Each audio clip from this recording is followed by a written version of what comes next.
السلام عليكم ورحمة الله تعالى وبركاته. أهلا ومرحبا بكم في هذه القراءة الصوتية متواصلة لكتاب Les sociétés et leur école en prise du diplôme et cohésion sociale من تأليف كل من فرانسوا دوبي، ماري ديروبيلا، أنطوان فيريتو. إذن سأواصل قراءة باللغة الفرنسية على أن يكون لي شرح فيما بعد في فيديوهات باللغة العربية. Chapitre 4. Les sociétés et leur école. Après avoir schématiquement caractérisé les sociétés et leur école sous la double dimension de leur intégration et leur cohésion, il nous faut maintenant essayer de voir quelles sont les relations entre ces deux ensembles. Le bon sens et quelques théories sociologiques voudraient que les écoles ressemblent aux sociétés dans lesquelles elles sont incluses. Les sociétés inégalitaires produiraient des écoles inégalitaires, alors que des sociétés cohésives engendreraient des écoles cohésives. Cette hypothèse serait sans doute vérifiée si nous comparions toutes les sociétés de la planète. Dans ce cas, il est vraisemblable que les sociétés profondément inégalitaires comme l'Inde ou le Brésil produisent des systèmes scolaires bien plus inégalitaires que les sociétés européennes ou du nord de l'Amérique.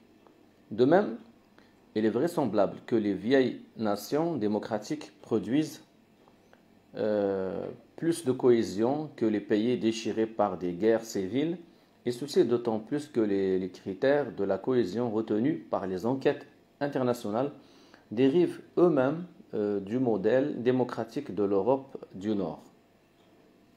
Mais notre travail porte sur un ensemble de sociétés relativement proches les unes des autres, hormis le Japon et la Corée. Et dans ce cas, l'hypothèse d'une continuité parfaite entre les sociétés et leur école mérite d'être examinée de près, non seulement parce qu'elle offre un intérêt de connaissance sur l'ensemble des systèmes sociaux, mais aussi parce qu'elle présente un intérêt politique majeur. En effet, la souplesse des articulations entre les sociétés et leur école conduit vers un double raisonnement. D'un côté, on peut considérer que l'école elle-même bénéficie d'une marge de manœuvre, d'une autonomie relative, invitant à imaginer de transformer l'école sans attendre que la société change, puisqu'il n'y a pas de lien mécanique étroit entre les deux ensembles. De l'autre côté, et à l'opposé, cette autonomie relative de l'école invite à penser que l'école n'est pas nécessairement en mesure de transformer les sociétés autant qu'on le croit parfois. Nous sommes donc invités à refuser le fatalisme et le volontarisme et à conduire une image raisonnée et raisonnable de l'espace d'action offert aux politiques scolaires. La société et l'école. Des liens distendus.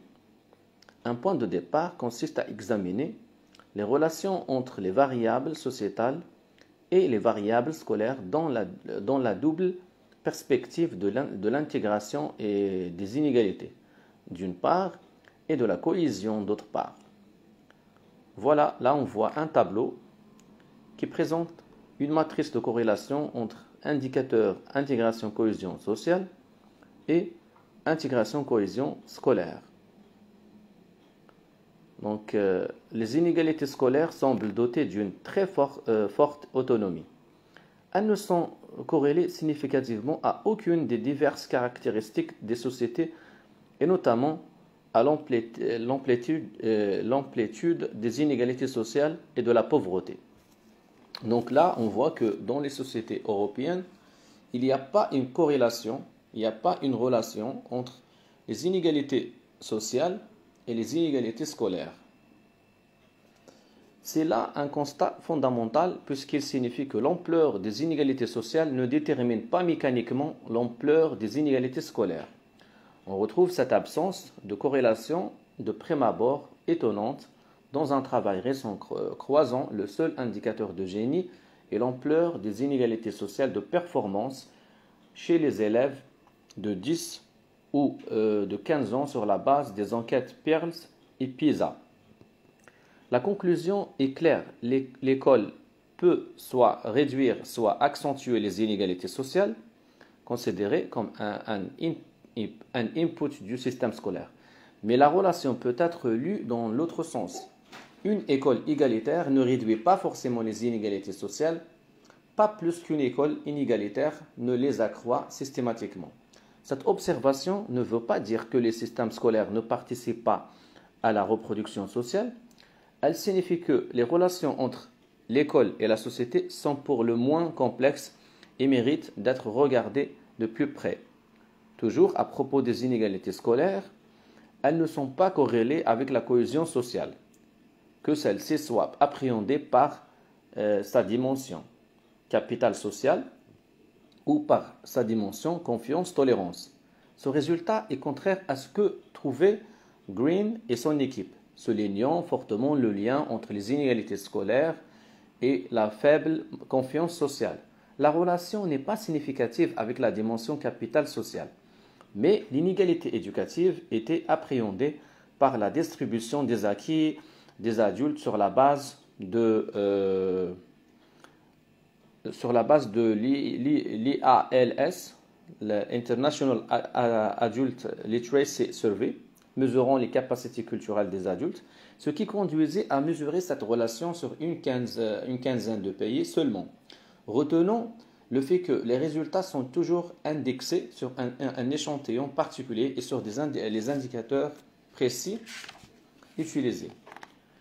C'est au lieu de notre variable inégalité scolaire construite sur la base des inégalités sociales de performance aux épreuves PISA, on mobilise un indicateur plus frustre des inégalités d'accès à l'éducation dans la population adulte, comme le pourcentage d'adultes ayant un niveau d'éducation inférieur au second cycle long.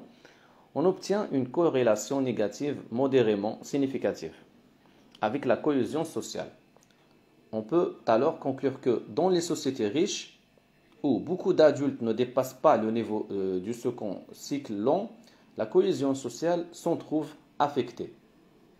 En revanche, si la relation entre les inégalités scolaires et les diverses caractéristiques des sociétés est relativement lâche, le niveau de développement des systèmes scolaires, ce que nous avons appelé l'intégration scolaire, s'inscrit dans un schéma bien différent. Tout d'abord, il existe un lien positif assez fort entre le dynamisme du marché du travail et le dynamisme des systèmes scolaires mesurés par le taux de scolarisation et de niveau moyen des élèves.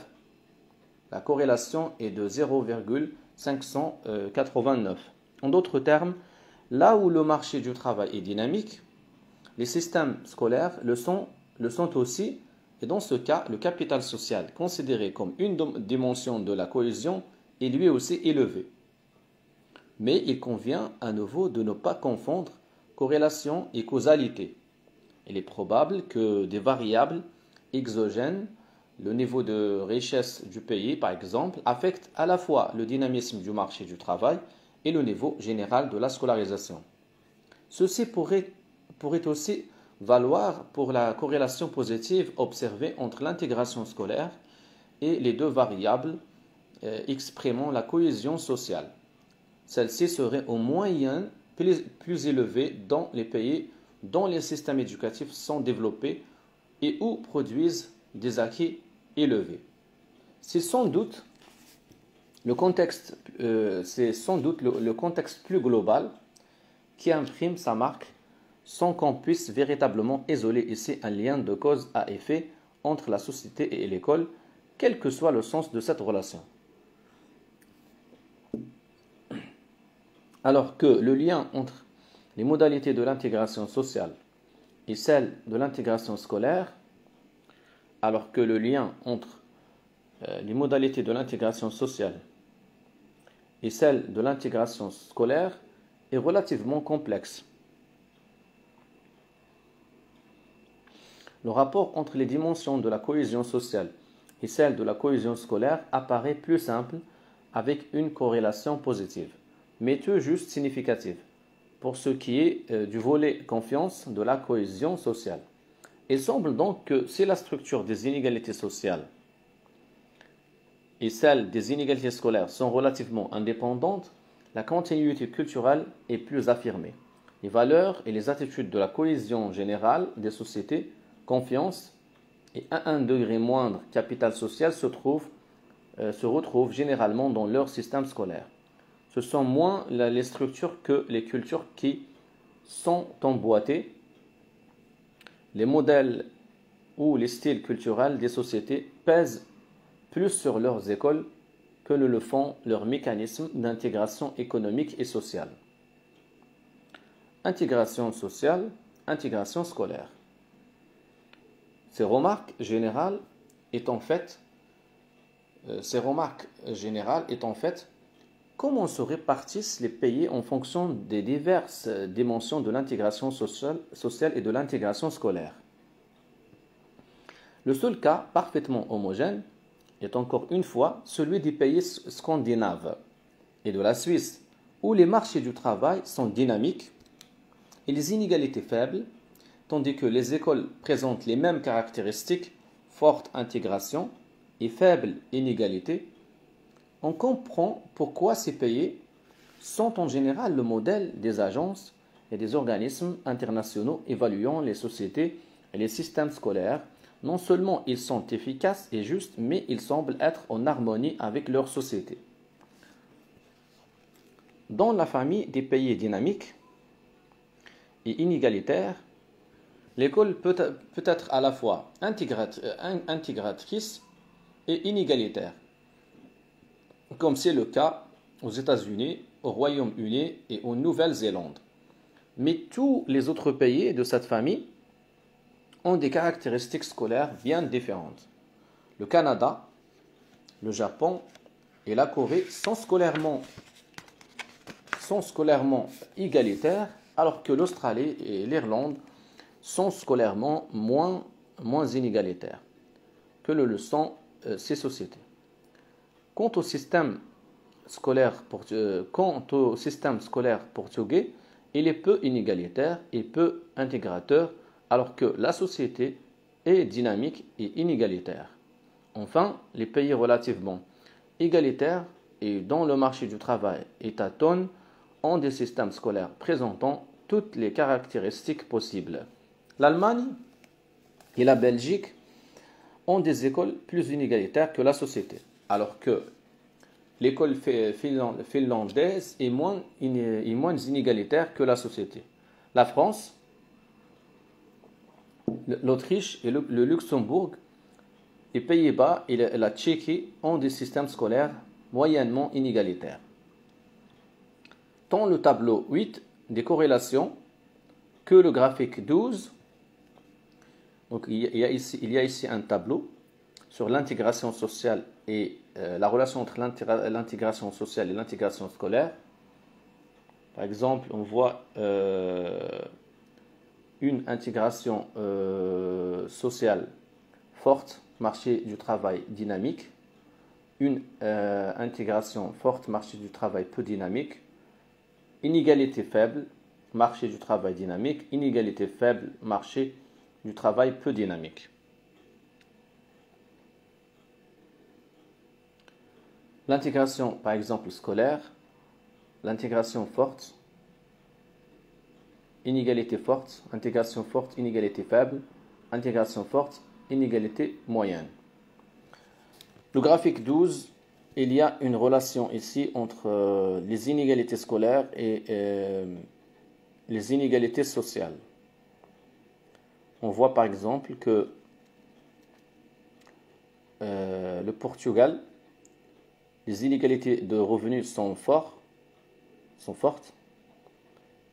tandis que les inégalités scolaires sont moins fortes. Si on prend le cas de la Belgique, les inégalités de revenus dans la société, ils ne sont pas fortes, mais par contre, les inégalités scolaires sont fortes en Belgique. Donc, le tableau 8 des corrélations et le graphique 12 confirment l'absence de corrélation significative.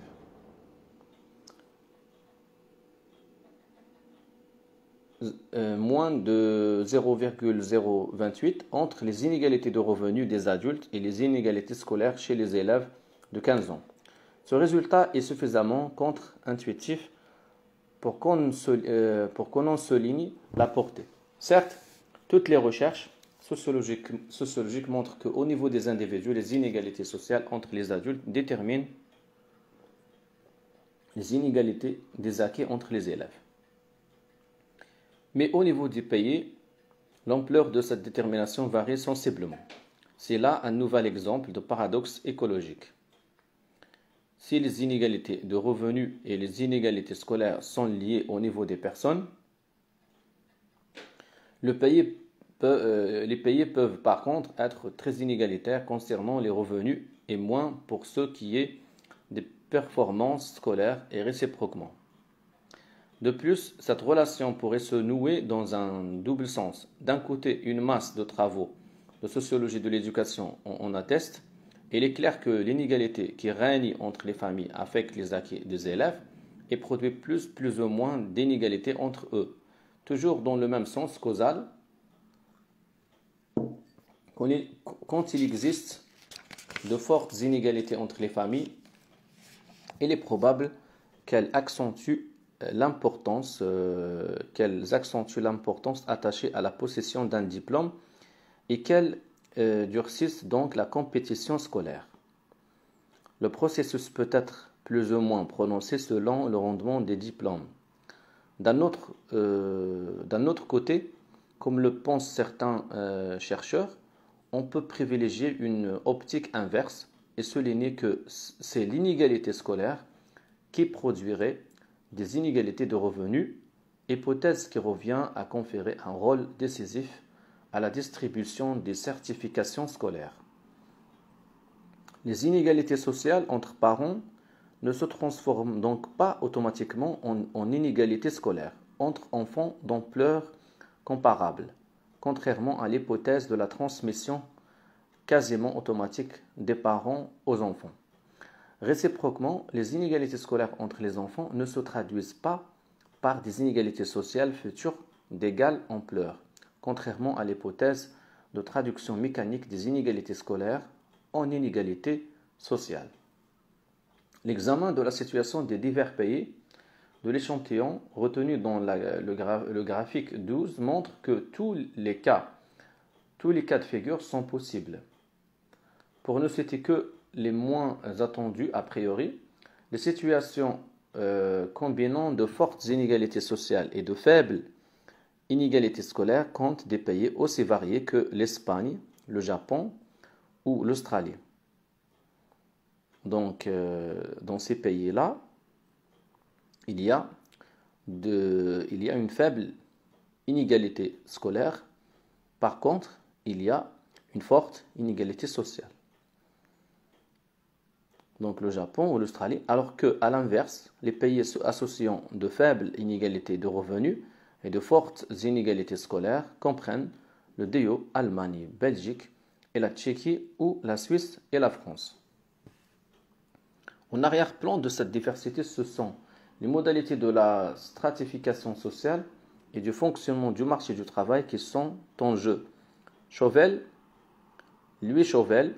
après avoir lui aussi constaté une absence de corrélation entre l'ampleur des inégalités scolaires et celle des inégalités de revenus sur un échantillon de pays européens, formule deux hypothèses. D'une part, il est possible que certains systèmes sociaux valorisent relativement plus l'activité des moins qualifiés, et d'autre part, il existe des processus plus efficaces de certification continue des qualifications internes aux entreprises et aux filières de métiers, qui peuvent remédier à la moindre formation initiale.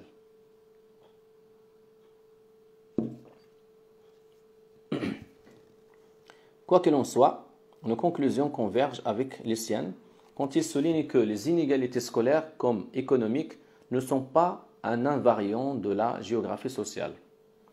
Elles sont le résultat de processus de différenciation sociale construits à l'échelle nationale. Il nous faut donc mettre en cause l'image aujourd'hui convenue. En France, particulièrement de l'école comme vecteur de conversion quasi mécanique des inégalités sociales en inégalités scolaires. Cohésion sociale versus cohésion scolaire. Les graphiques 13 et 14 présentent successivement le positionnement des pays sous le double aspect de la cohésion scolaire et de la cohésion sociale saisie dans ces deux dimensions du capital social et de la confiance. Donc le capital social, c'est par exemple l'adhésion au travail associatif, les relations entre les gens, la confiance dans la société, la confiance dans l'État.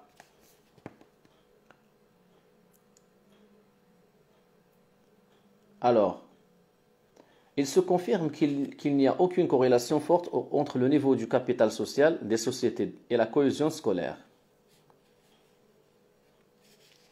Plus de 0,228 non significative. On remarque néanmoins, graphique 13, que le cadran correspondant à un capital social important et à une cohésion sociale scolaire faible est vide. En d'autres termes, quand le capital est développé, la cohésion scolaire est en général élevée, ce qui renvoie sans doute au style de relations sociales prévalant à la fois dans la société et au sein des écoles. Mais si la relation globale n'est pas significative, c'est que la cohésion scolaire est très inégale au sein même des pays dont le niveau de capital est faible et elle est ainsi élevée dans plusieurs pays de l'Europe du Sud caractérisés par un faible capital social. Quand on isole la dimension confiance de la cohésion sociale, on observe une légère relation entre celle-ci et la cohésion scolaire. Ce sont les mêmes sociétés qui ont des adultes confiants et des élèves confiants. Graphique 14.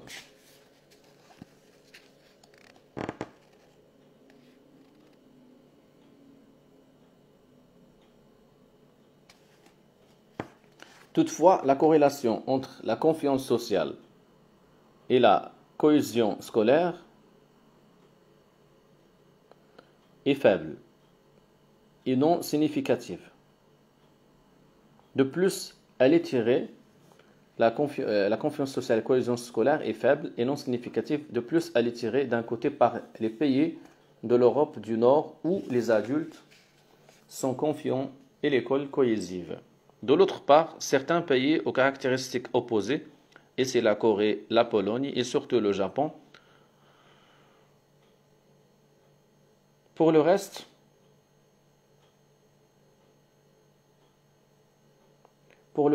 on constate qu'à niveau de confiance identique parmi les adultes, les niveaux de cohésion scolaire sont très inégaux. Les pays ayant des scores de confiance autour de la moyenne, aux environs de 5,5 sur notre échelle, s'échelonnent de 4 pour la Belgique à près de 9 pour le Portugal. La France se tient, comme c'est le plus souvent le cas, dans une position moyenne. En fait, les systèmes scolaires développent des styles éducatifs en décalage plus ou moins prononcé par rapport à la société dans lesquelles ils sont nichés. Une modélisation de la cohésion sociale. Rappelons que la cohésion sociale est affectée par les modalités de l'intégration économique et sociale. Elle est plus forte dans les pays riches et là où le marché du travail est dynamique, alors que l'ampleur des inégalités et de la pauvreté l'affecte négativement sans que cette détermination soit totale. Dans une seconde étape, nous avons mis en regard la cohésion sociale avec les caractéristiques des systèmes éducatifs afin de savoir si celle-ci affecte autant, plus ou moins, la cohésion sociale que les variables macro-sociales. Si l'on prend en compte dans un premier temps les caractéristiques globales du système éducatif, intégration et niveau des inégalités, il s'avère que seul le niveau global de dynamisme du système éducatif, soit ce que nous avons appelé l'intégration scolaire, agrégeant taux de scolarisation et niveau moyen des élèves affectent positivement la cohésion sociale et à un niveau modéré de significativité et de variance expliquée 17%. Le modèle est présenté en annexe 2, tableau 17. Rappelons que la variance de la cohésion sociale s'expliquait à hauteur de 67% avec les variables macro-sociales. On peut donc affirmer à ce stade que la cohésion sociale est d'autant plus forte que le niveau de développement du système éducatif et le niveau des acquis sont élevés. De prime abord, la cohésion sociale semble donc dépendre davantage des caractéristiques globales des sociétés que des caractéristiques globales de leurs systèmes éducatifs.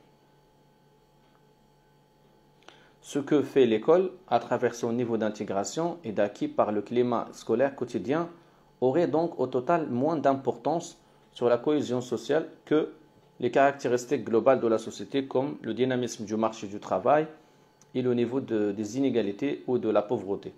Pour autant, certaines caractéristiques du système scolaire peuvent affecter significativement la cohésion sociale.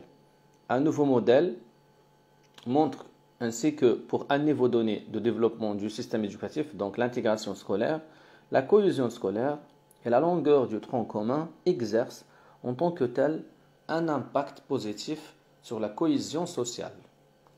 À titre de conclusion provisoire, il faut souligner que cette approche distinguant les inégalités scolaires, à titre de conclusion provisoire, il faut souligner que cette approche distinguant les inégalités scolaires et sociales, à titre de conclusion provisoire, il faut souligner que cette approche distinguant les inégalités scolaires et sociales et la cohésion scolaire et sociale ne permet pas de conclure à un emboîtement serré des écoles dans les sociétés.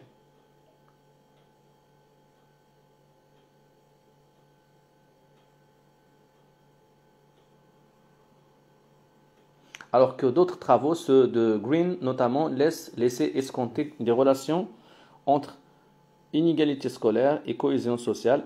Ceci n'a pas l'air si net. La seule conclusion possible est donc la grande variété des situations et le fait que la cohérence des systèmes procède de constructions locales engendrées par l'histoire économique, politique et sociale singulière de chaque pays. Construction qu'il faut donc explorer plus avant, au moins pour ce qui est des systèmes éducatifs.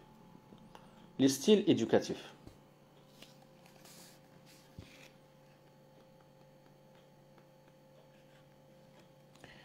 À ce stade de l'analyse, il faut adopter une perspective plus qualitative sur les systèmes éducatifs en considérant que les modes de fonctionnement des écoles et les pédagogies constituent un aspect de la culture. Il relève des représentations générales de la relation de l'individu à la société, de la nature du savoir, des conceptions de l'enfance, de l'apprentissage et de la citoyenneté. Ainsi, à propos de l'éducation civique, Himmler et Fraser montrent que les activités extrascolaires, participation à des comités d'élèves, à des clubs, à des activités bénévoles, ainsi qu'un climat d'enseignement ouvert joue un rôle plus important que les cours d'éducation civique.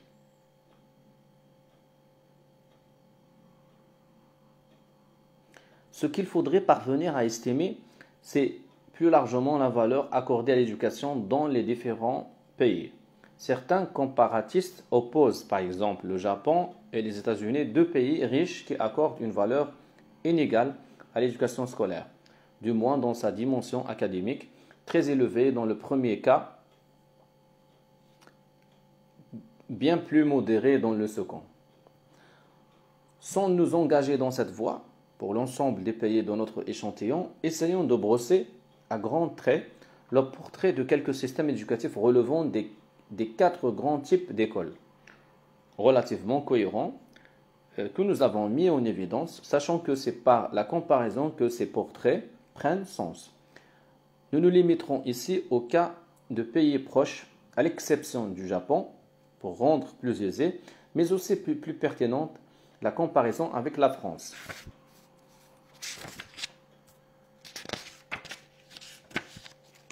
La communauté démocratique. Partons du premier ensemble de systèmes éducatifs caractérisés par un niveau de scolarisation et d'acquis élevé, des inégalités faibles ou moyennes et une forte cohésion scolaire. Ensemble, rappelons-le, relativement hétérogène. Les pays de tradition anglo-saxonne, l'Australie et la Nouvelle-Zélande en tête, ils sont tous, hormis les États-Unis, qui s'en écartent un peu. On y trouve aussi l'ensemble des pays scandinaves, à l'exception de la Norvège.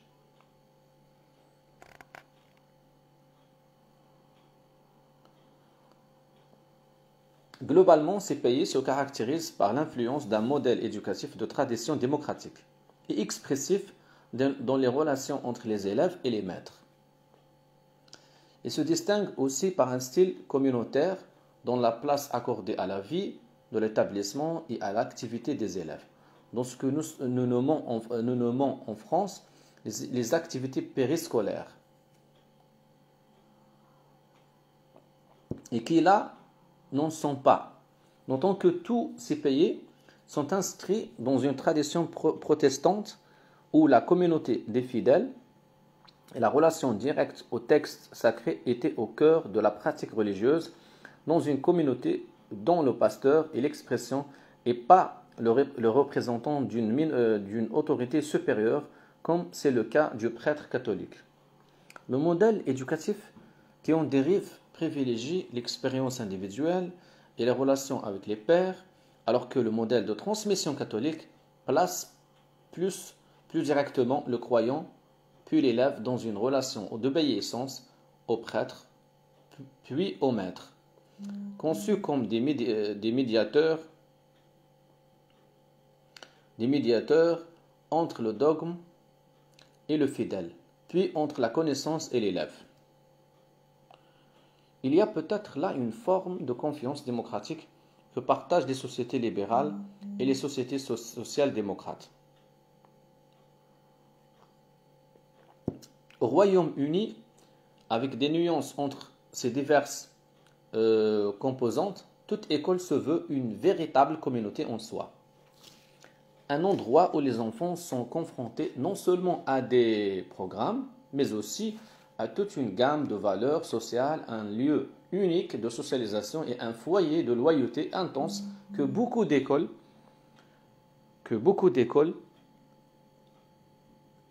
et bien sûr d'universités essaient de maintenir tout au long de la vie de leurs élèves grâce à leurs associations d'anciens élèves. Les écoles font donc preuve d'un esprit de corps très marqué qui ponctue la vie scolaire quotidienne, des uniformes, une assemblée tous les matins, de nombreux clubs, un repas de midi pris sur place. On n'imagine guère que les aventures d'Harry Potter se déroulent ailleurs qu'en Angleterre. Dans l'organisation de cette vie scolaire, les chefs d'établissement et les enseignants ont un rôle important. À leurs activités d'enseignement stricto sensu s'ajoute une implication dans la vie de la communauté et le suivi des élèves, sans que cela soit contradictoire avec ce souci de la vie communautaire. Les méthodes d'enseignement se veulent adaptées à chaque enfant et entendent même favoriser les différences interindividuelles. L'enseignement est conçu comme un éveil autant que comme une transmission. Quant au contenu des enseignements, eux-mêmes, ils ont longtemps été sous le contrôle des enseignants, même si l'on observe depuis 2 décennies un mouvement vers plus de centralisation. Ceci participe peut-être d'une tonalité peu portée sur la culture générale ou la littérature classique, plus largement de la faible valorisation de l'inculcation du savoir pour le savoir, ainsi que du souci plus affirmé de proximité avec la vie quotidienne. On a longtemps inclus dans les programmes en Angleterre de l'éducation domestique et on y assure encore l'éducation religieuse. Au Canada, les cours d'éducation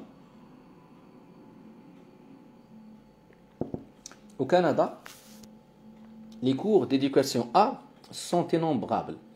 Éducation à la santé, éducation à la consommation, sans compter l'introduction au monde des affaires, business education, ou à l'économie du foyer, home economics. Des cours d'orientation professionnelle y sont également obligatoires au niveau secondaire, pendant que les stages en entreprise au cours du collège sont pris très au sérieux. Alors que les élèves de ces pays sont effectivement ceux qui déclarent le plus souvent que l'école leur est utile pour se préparer à leur vie future et au monde du travail. Ce souci d'une éducation utile estompe la prégnance des découpages disciplinaires. Les enseignants sont alors davantage définis par leur pédagogie que par leur savoir et leur attachement à leur discipline. Alexandre souligne que dans les traditions progressistes anglaises et américaines, le contenu disciplinaire est souvent rejeté comme une volonté de l'État ou une contrainte imposée sur la liberté individuelle de l'enfant. En référence aux grands pédagogues influents comme Dewey ou Jean Piaget, dans ces pays, on refuse de forcer le rythme personnel des enfants. Les apprentissages doivent suivre une trajectoire individuelle et par conséquent, les enseignants passent beaucoup de temps à s'occuper des problèmes des élèves. L'individualisme explique sans doute le succès dans ces pays, y compris parmi les moins proches du libéralisme pur du choix de l'école. Les parents étant censés pouvoir choisir elles correspondant le mieux aux besoins de leur enfant, les parents étant censés pouvoir choisir celles correspondant le mieux aux besoins de leur enfant, mais la valorisation des potentialités de chaque enfant va aussi de pair avec la conviction qu'il existe une grande part d'inné, rappelant la popularité dont jouissent dans ces pays la psychologie différentielle et le quotient intellectuel. Ce qui explique peut-être une relative tolérance quant aux inégalités de résultats et plus généralement à la différenciation, spécialisation des formations, y compris grâce à l'enseignement privé.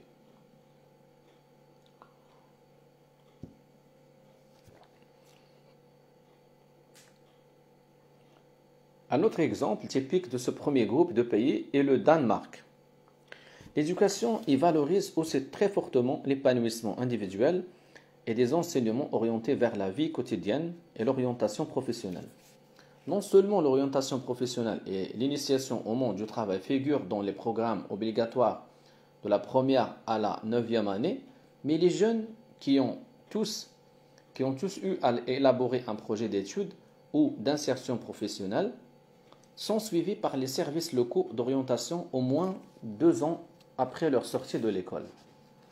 L'apprentissage de la vie collective est également particulièrement valorisé dans ce pays où l'accent est mis dans de nombreux domaines sur la démocratie locale et l'activité collective. Les élèves danois sont toujours impliqués d'une manière ou d'une autre dans la gestion de leur établissement ou de leur classe via la participation aux différents conseils et aux associations d'élèves. Ceci s'inscrit dans une tradition communautaire visant la coopération et la solidarité entre élèves, ainsi que la participation des parents qui ont un pouvoir de décision sur un certain nombre de domaines tels que le choix des manuels ou des enseignements optionnels. Enfin, les enseignants sont très vigilants quant aux dimensions affectives dans l'enseignement et il existe une grande proximité entre enseignants et élèves.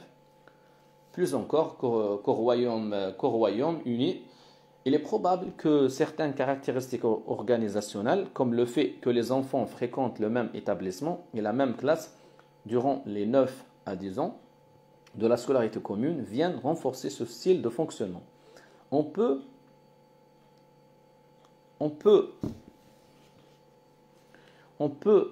considérer que les pays anglo-saxons et de l'Europe du Nord participent de cette tradition, celle d'une éducation totale dans laquelle l'instruction stricto sensu n'est qu'un volet. Une querelle comme celle qui oppose en France les républicains aux pédagogues n'y aurait guère de sens. L'école se présente comme une communauté d'expériences visant à produire des citoyens actifs et créatifs. La communauté bienveillante. Les pays méditerranéens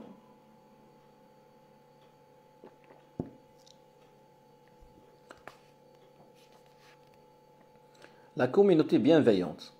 Les pays méditerranéens, l'Espagne, l'Italie et la Grèce, auxquels il faut associer le Portugal, que la géographie a placé près de l'Atlantique, mais que l'histoire a tourné vers la Méditerranée, forment un ensemble assez homogène.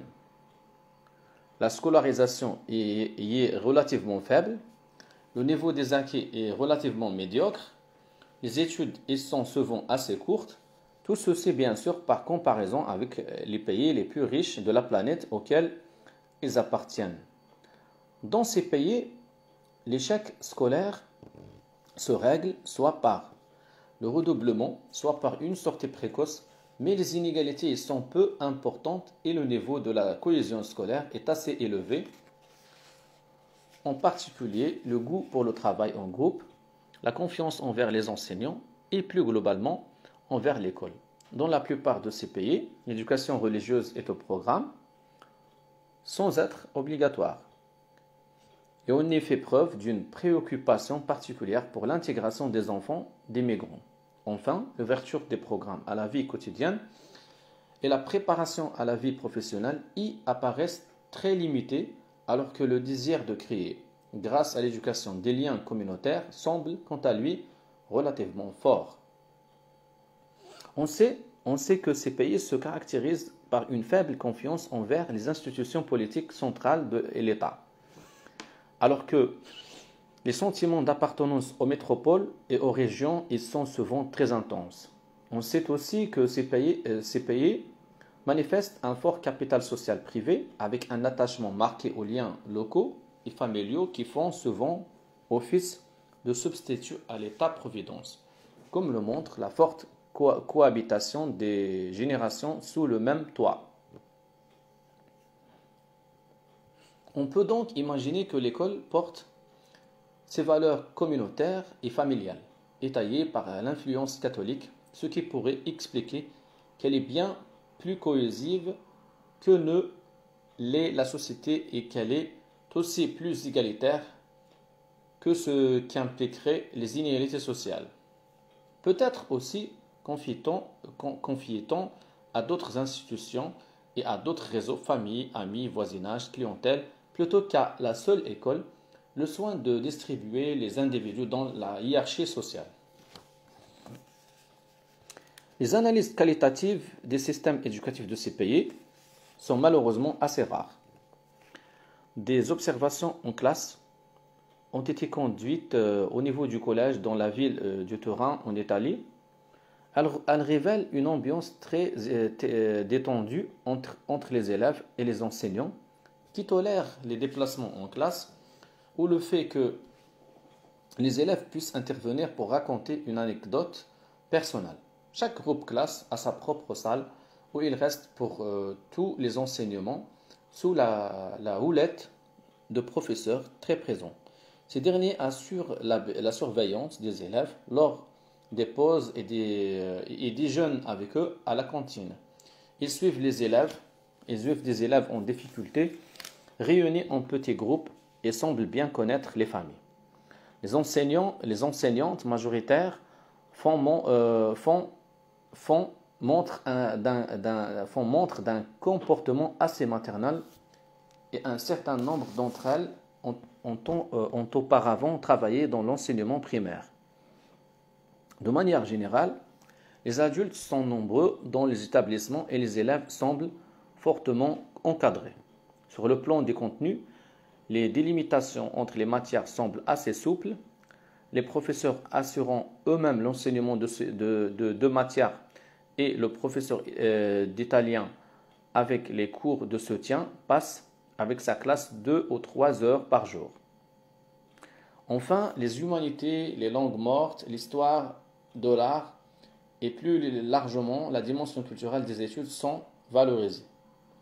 Les professeurs disent volontiers que le niveau académique de leurs élèves est faible, notamment par rapport à la France, mais ils ont tendance à penser que leurs élèves sont tous bravis. Bon, ainsi, cette enseignante de la langue française qui déclare à propos de ses élèves de première année de collège, très peu d'entre eux ont la sensibilité nécessaire pour apprendre le français, mais ce qui compte, c'est qu'ils retiennent des petites choses et qu'ils aiment venir à mon cours. La valeur académique n'est pas le seul critère quand la norme est de lier le scolaire et le sensible, et les enseignants ne semblent guère mettre de pression sur les élèves. Les plus faibles, dans leur classe, ils encouragent tout particulièrement les élèves les plus faibles et pratiquent une individualisation des activités. Les élèves eux-mêmes s'entraident et il semble normal que les moins bons soient aidés par les plus forts.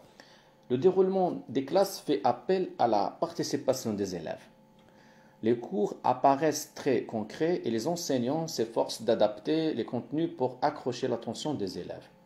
Comme ce professeur d'italien qui organise son cours autour du monde de Sophie, roman d'initiation philosophique de Justin Gardner, et qui rencontre un grand succès, y compris auprès des élèves les plus faibles. Les enseignants s'efforcent également de lier les programmes des différentes matières, traitant par exemple des mêmes questions ou des mêmes périodes historiques dans les différentes disciplines.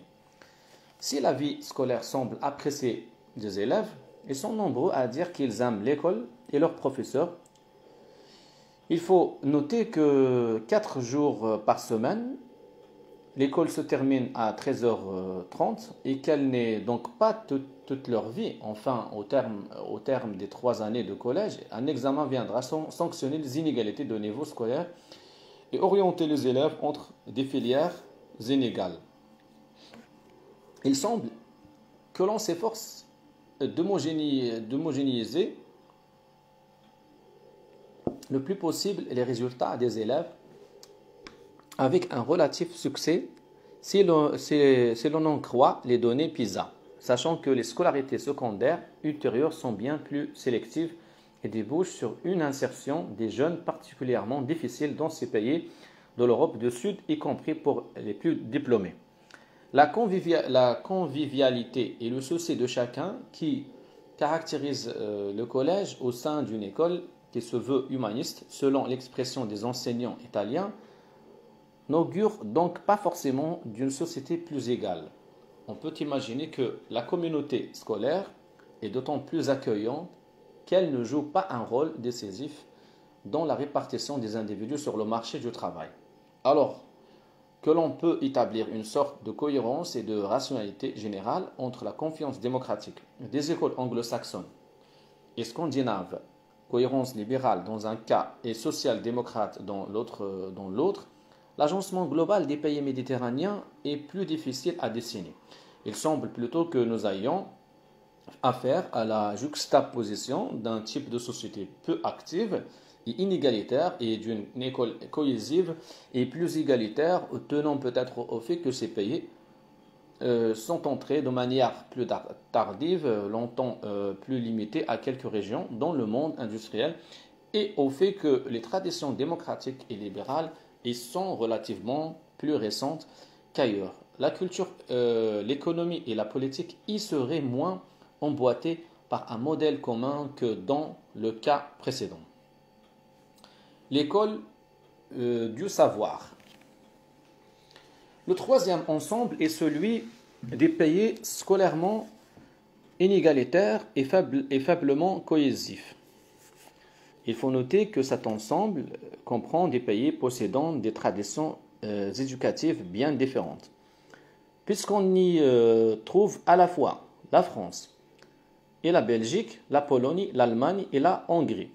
Les deux premiers, la France et la Belgique, sont des pays républicains et de tradition catholique, dont on peut penser qu'ils sont plus sensibles à l'instruction et à la sélection qu'à l'expression des élèves et à la proximité avec les enseignants.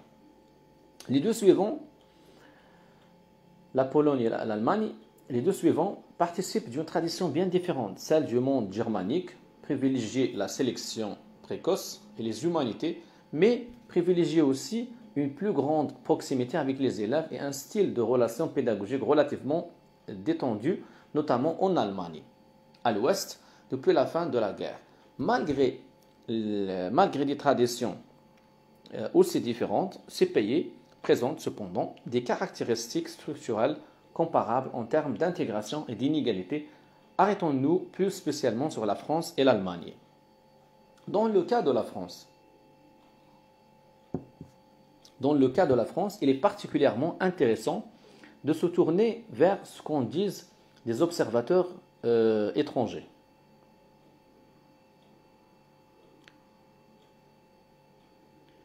Avec des objectifs nationaux, sans souci de la culture générale, l'école française apparaît à un observateur extérieur comme un endroit où les enseignants viennent enseigner et les élèves viennent apprendre.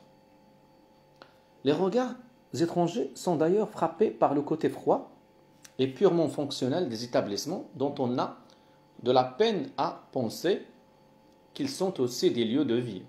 Un autre sujet d'étonnement est la coupure profonde entre les tâches d'instruction et la vie scolaire, qui apparaît comme un système dans le système. Pour les enseignants, qui se définissent avant tout comme les spécialistes d'une discipline et dont le rôle se limite souvent à d'enseigner de manière indépendante et isolée, la priorité est la transmission, l'initiation aux disciplines et à la culture nationale. On est ici dans le cas typique de ce que Bernstein appelait le code sérial. Le code sérial. Soit un mode d'organisation scolaire dans lequel les matières sont isolées les unes des autres, les savoirs scolaires nettement distingués des savoirs non scolaires et familiers, ceci dans un système hiérarchisé où une discipline ferme et un rythme d'apprentissage précis sont imposés aux élèves. Il opposait ce mode d'organisation à ce qu'il appelait le code intégré, où les savoirs moins nettement découpés sont subordonnés à un projet pédagogique commun pouvant mobiliser les apports de disciplines variées. Code qui semble caractériser de fait les deux groupes de systèmes précédemment définis sous l'étiquette de communauté. Bernstein a ajouté que ces deux types de codes étaient le reflet de visions du monde opposé. Le code sériel traduit une conception universalisante du savoir et la conviction que l'école doit sélectionner les meilleurs. La justice consiste à favoriser l'accès à tous à ce savoir, perçu comme instrument de libération et de progrès collectif, en assurant sa diffusion uniformément sur le territoire et en évaluant sa maîtrise par des examens sanctionnant une juste compétition. A l'inverse, le code intégré privilégie l'individualisation de l'enseignement et valorise la diversité et les relations afin que chaque élève développe ses potentialités et sa personnalité. La justice consiste à tenir compte localement de la situation des élèves. Pour les élèves de cette école du savoir et de ce code sériel, l'objectif premier est donc l'acquisition de connaissances dont ils doivent faire preuve lors d'examens standardisés. Au quotidien, ils sont invités à travailler seuls et auront face à un tableau noir qui souligne Alexandre constitue le centre d'attention dans le cadre de leçons structurées. C'est peut dire qu'ici le respect du développement naturel, de l'enfant, l'apprentissage comme découverte, tellement prisées dans le premier modèle sont plutôt incongrues. Les valeurs centrales sont ici l'universalisme et le rationalisme, et il faut se conformer à des normes édictées d'en haut qui peuvent être relativement décalées par rapport au contexte local. On retrouve ce découpage relativement marqué entre disciplines dans le système polonais, où, d'après des observations faites en collège à Varsovie, comme en France, les cours sont délivrés de manière frontale, les classes cristallisant dans leur organisation matérielle, décor des salles, disposition des élèves, la focalisation sur l'enseignant et sur la matière. Peu de place est faite à la culture juvénile, même si les relations entre les enseignants et les élèves y apparaissent plus chaleureuses qu'en France, conformément à la bienveillance collective à l'égard des enfants que l'on retrouve dans tous les pays post-communistes. On peut également noter que l'école semble plus ouverte à la société environnante en Pologne, ne serait-ce parce que l'implication dans la vie du quartier, les activités périscolaires figurent parmi les critères d'évaluation des enseignants qui ne peuvent donc se limiter, comme en France, à être les spécialistes d'une discipline. Le système éducatif allemand peut être rapproché du système français. Dans les deux cas, on y respecte une tradition d'éducation humaniste très générale, méfiante par rapport à toute ouverture à la vie quotidienne, avec néanmoins en Allemagne un souci d'initiation précoce à la vie professionnelle qui n'existe pas en France, où l'emprise de la voie royale domine totalement la hiérarchie des études.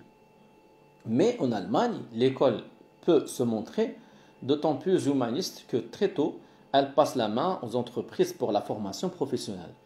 Dans un contexte où le travail artisanal et industriel qualifié et valorisé est défendu par des organisations professionnelles solides, où il existe de véritables filières professionnelles et une relative homogénéité salariale orientée tôt, n'apparaît pas choquant et ceci dessert la pression qui pèse sur l'école.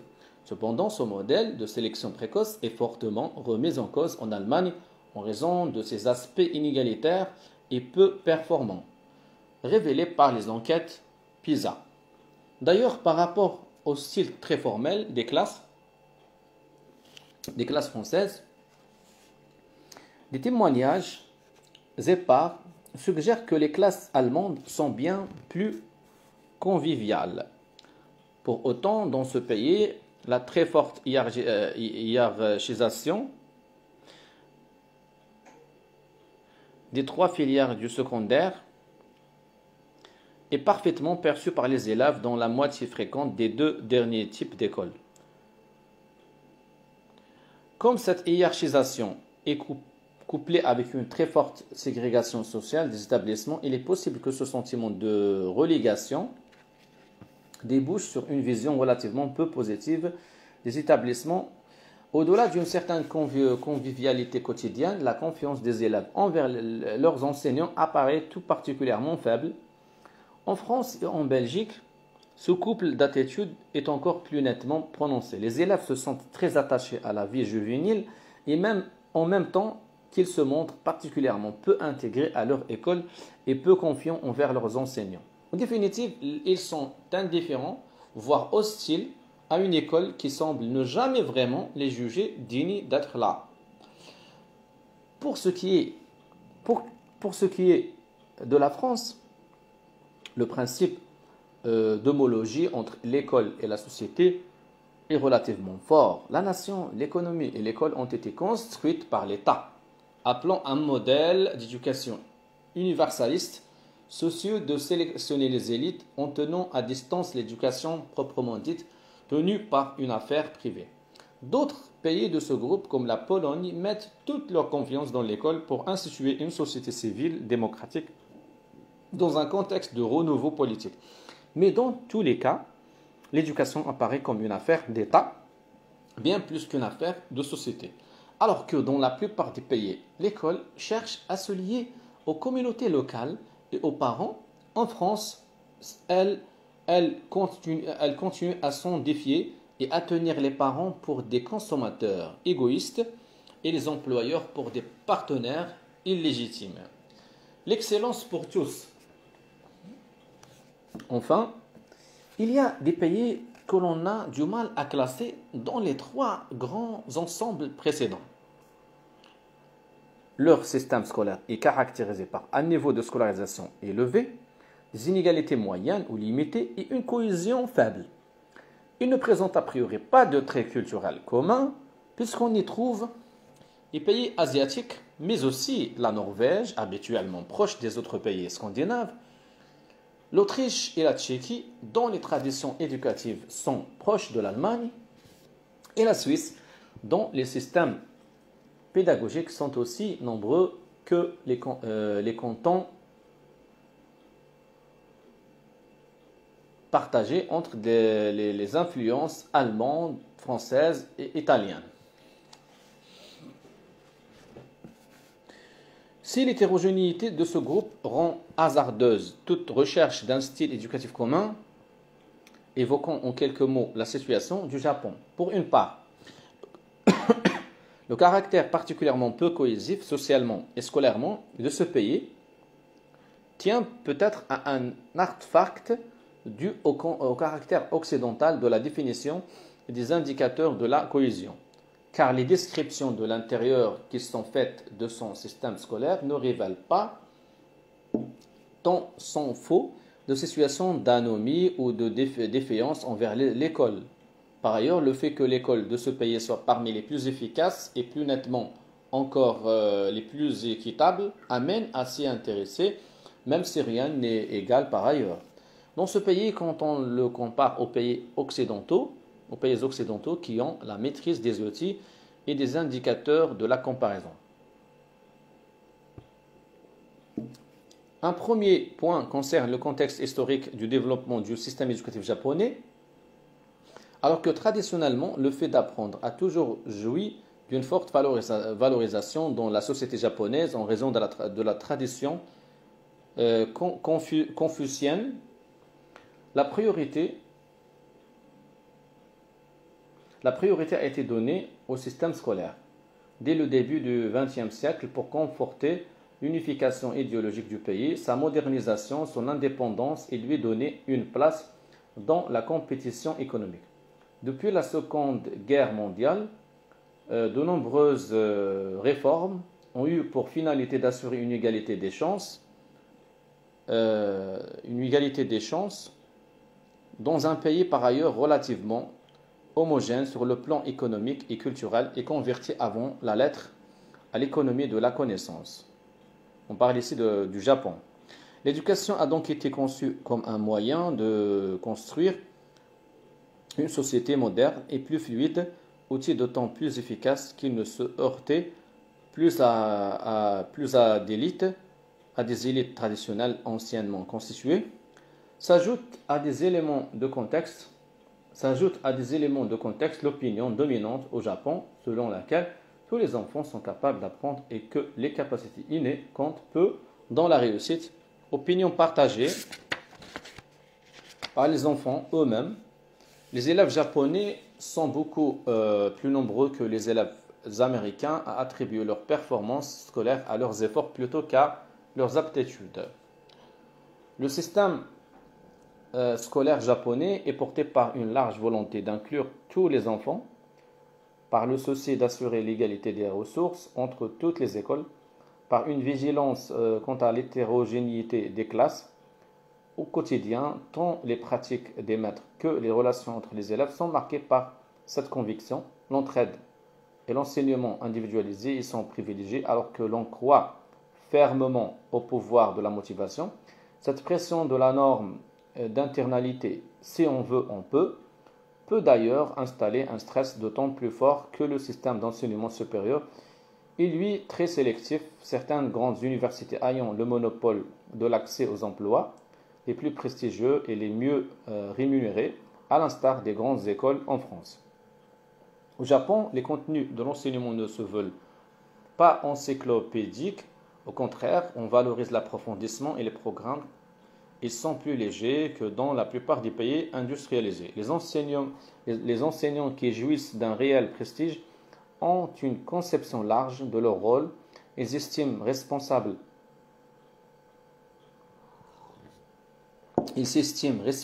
de l'ensemble des comportements des élèves qui leur sont confiés et leurs activités d'enseignement occupent seulement environ 60% de leur temps de travail.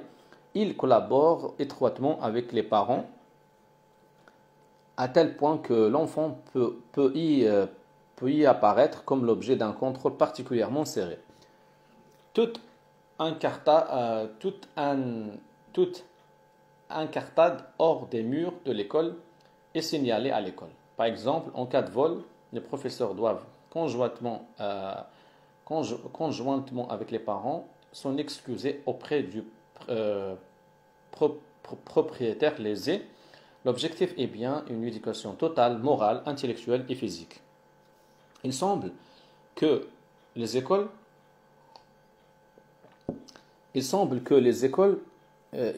l'école japonaise construise un style éducatif d'excellence pour tous, couplé avec un modèle de sélection relativement brutal. D'ailleurs, bien souvent, les élèves fréquentent deux écoles, l'école publique qui les éduque de façon assez commune et homogène, et les cours privés qui les placent dans une compétition précoce. Il n'est pas exclu que l'excellence des performances des élèves japonais mesurées par PISA tienne à cette école parallèle. Interrogés à 15 ans, les élèves rappelant se montrent d'ailleurs fort critiques quant à l'utilité de l'école. Ils manifestent une très faible confiance dans leurs camarades comme dans leurs professeurs. Même si les enseignants japonais sont très engagés dans la vie de l'établissement et de la classe, la sélection se joue à l'horizon du système et ailleurs. Tout se passe comme s'il y avait un double système de formation et comme si la plupart des élèves participaient aux deux. Au fond, cette dualité ou ce cliché peut-être s'inscrit dans le modèle japonais de modernisation dont on dit qu'il a su associer la tradition et la communauté aux formes les plus modernes, voire les plus radicales, de la compétition économique. Depuis quelques années, avant même la crise économique de la fin de 2008, ce système est d'ailleurs décrit comme en grande difficulté. L'ensemble de cette analyse appelle de grandes conclusions. Du point de vue des critères de l'intégration, dynamisme du marché du travail, taux de scolarisation, inégalité scolaire et sociale et scolaire, les sociétés et les systèmes scolaires entretiennent des relations distendues puisque tous les cas possibles se trouvent dans notre échantillon. Des écoles plus ou moins intégrées et égalitaires sont incluses dans des sociétés parfois plus intégrées, parfois moins intégrées, parfois plus égalitaires, parfois moins égalitaires, que ne le sont les écoles. Autrement dit, il n'y a pas de règles systématiques en la matière et les systèmes scolaires bénéficient d'une autonomie relative par rapport aux sociétés. Cette absence de mécanisme d'engendrement rigide des systèmes scolaires par les systèmes sociaux ne signifie pas qu'il n'y a pas de lien entre ces deux systèmes. Elle indique simplement que leur articulation est bien plus complexe qu'on ne pouvait l'imaginer. Pour ce qui est de la cohésion scolaire, les styles éducatifs sont relativement liés au régime de cohésion des sociétés, alors qu'ils sont indépendants du régime d'intégration sociale.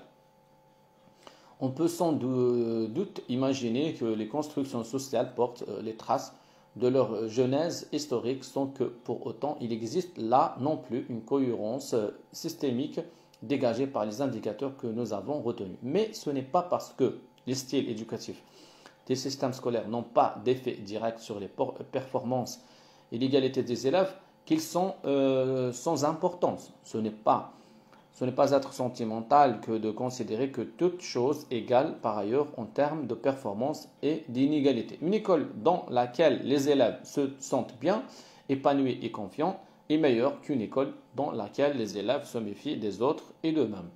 De plus, d'autres travaux convainquent de ce que les styles éducatifs, couplés certes avec les modalités de l'insertion professionnelle et donc les caractéristiques globales du marché du travail, affecte sans doute la façon dont les jeunes deviennent progressivement des adultes. Ainsi, les jeunes Danois abordent-ils l'entrée dans la vie de manière confiante, bien plus que les jeunes Français, qui se montrent très angoissés et semblent compter davantage sur leur diplôme que sur eux-mêmes, tandis que les jeunes Espagnols mettent toute leur confiance dans la communauté familiale. On peut imaginer que tout ceci affecte la cohésion sociale, bien que les indicateurs disponibles ne permettent pas de le vérifier. Voilà, donc je viens de finir le chapitre 4. Chapitre 5, emprise de l'école et reproduction sociale. Celui-là, je vais le lire dans le prochain épisode, Inch'Allah.